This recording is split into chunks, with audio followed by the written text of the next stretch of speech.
Bonjour! La CNAS a choisi une tarification forfaitaire, sur la base de laquelle sont remboursées les prestations dispensées par nos structures sanitaires partenaires. C'est un mode de tarification nouveau dans notre pays, car jusque-là, les assurances remboursaient chaque acte séparément. Mais ce système n'est pas toujours bien compris. Aujourd'hui, nous allons rencontrer un professionnel de santé pour comprendre ensemble ce qu'est la tarification forfaitaire et pourquoi elle est avantageuse, pour la CNAS, pour les structures sanitaires et pour les assurés.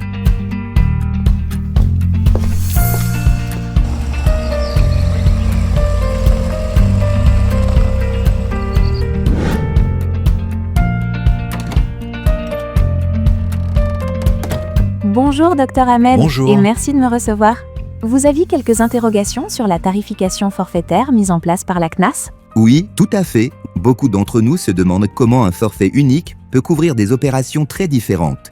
Prenons la chirurgie viscérale, par exemple. On ne soigne pas une appendicite comme une hernie, ni une hernie comme une vésicule. Vous avez raison.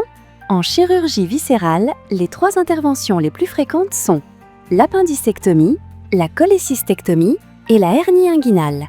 Et voici leur coût moyen observé dans les hôpitaux.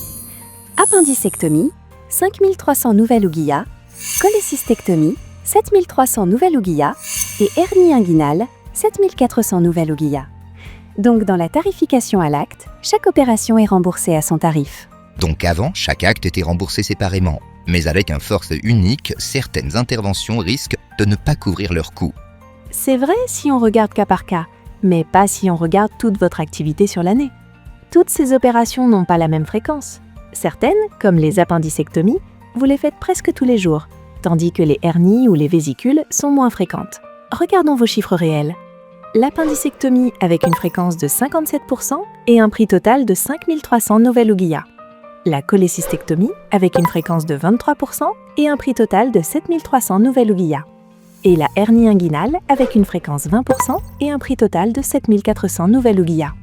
Donc quand on combine les coûts et les fréquences, on obtient une moyenne pondérée d'environ 6 173 nouvelles Ouguiya par cas.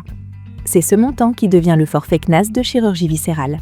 Justement, si votre forfait est autour de 6 173 nouvelles Ouguiya, ça veut dire que je perds forcément de l'argent sur la hernie et la cholécystectomie.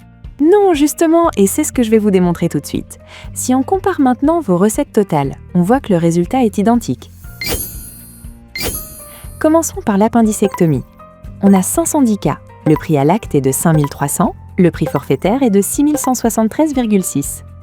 Les recettes à l'acte s'élèvent à 2 703 000 et les recettes au forfait à 3 148 534. Ensuite, pour la cholécystectomie, il y a 205 cas. Le prix à l'acte est de 7 300 et le prix forfaitaire est de 6 173,6. Les recettes à l'acte sont d'1 496 500 et les recettes au forfait d'1 265 587. Pour la hernie inguinale, on compte 175 cas. Le prix à l'acte est de 7 400 et le prix forfaitaire est de 6 173,6. Les recettes à l'acte s'élèvent à 1 295 000 et les recettes au forfait à 1 80 379. Enfin, pour le total, nous avons un total de 890 cas. Le total des recettes à l'acte est de 5 494 500 et le total des recettes au forfait est également de 5 494 500. Certaines opérations coûtent un peu plus, d'autres un peu moins, mais au global, les recettes s'équilibrent parfaitement. Et pour ne pas étouffer les structures sanitaires, la CNAS ajoute une marge de 5 à 10% sur le forfait calculé, afin de couvrir les imprévus et d'encourager la qualité des soins. Ici, la CNAS a majoré ce forfait à 6 700 nouvelles Ouguiya, et cette majoration, de près de 8%, garantit la viabilité du système tout en préservant la qualité du service. Mais pourquoi ne pas rester sur la tarification à l'acte dans ce cas si le résultat est le même ? Question pertinente, mais il faut aussi comprendre que dans tous les pays où les assurances se développent, les prestataires changent leur comportement. C'est un fait, ils prescrivent parfois plus, multiplient les actes ou choisissent les plus rémunérateurs. Et le forfait, lui, régule ses effets. Il rémunère l'ensemble du service rendu, pas la quantité d'actes. Et c'est ce qui rend le système plus juste et plus efficace. D'accord, je comprends maintenant. Cela évite les dérives tout en assurant une certaine stabilité. Je comprends bien l'équilibre, mais concrètement, qu'est-ce que ce système change pour la CNAS, pour nous et pour les patients ? Pour la CNAS, c'est un outil de maîtrise et de gouvernance. Il permet de contrôler les dépenses de santé en évitant les factures gonflées ou imprévues.